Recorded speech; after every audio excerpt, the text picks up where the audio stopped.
Dans une enquête comparative réalisée dans 41 pays, résultat, les petits élèves français font des progrès, ils ont la moyenne partout. En mathématiques, avantage aux garçons, mais cette matière angoisse les élèves.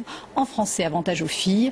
Le classement révèle que les Finlandais s'attribuent dans tous les domaines la première place. Alors comment expliquer ces bons résultats? Dans ce pays, les techniques d'enseignement sont très modernes et peu comparables à ce qui se passe en France. Un reportage dans une école modèle mais qui n'est pas expérimentale de Christelle et Jean-Christophe Duclos. L'une des écoles les plus réputées de Finlande est à une demi-heure du vieux centre-ville d'Helsinki. Voici Kauniainen, du primaire au lycée, prix d'excellence pour les résultats et mention très bien pour les enseignants. On aime vraiment bien notre instituteur, mais quand il explique sa façon d'enseigner à nos parents, ils ne comprennent rien.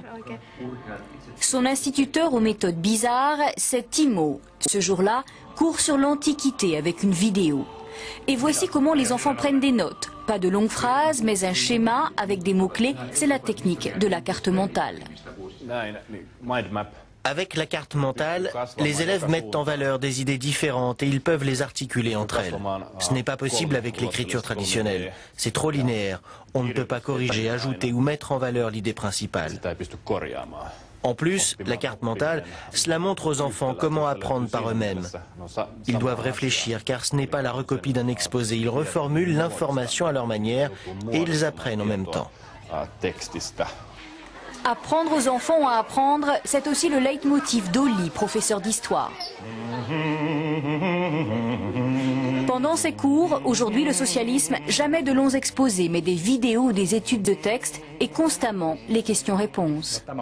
Quand un élève répond à une question, ce n'est plus du par cœur, c'est son information, sa compréhension. Réfléchir, comprendre, c'est cela, apprendre par soi-même. Ces techniques d'enseignement sont le résultat de longues recherches. Elles ont été mises au point par des profs lassés des cours magistraux traditionnels, lassés surtout de voir les élèves décrocher.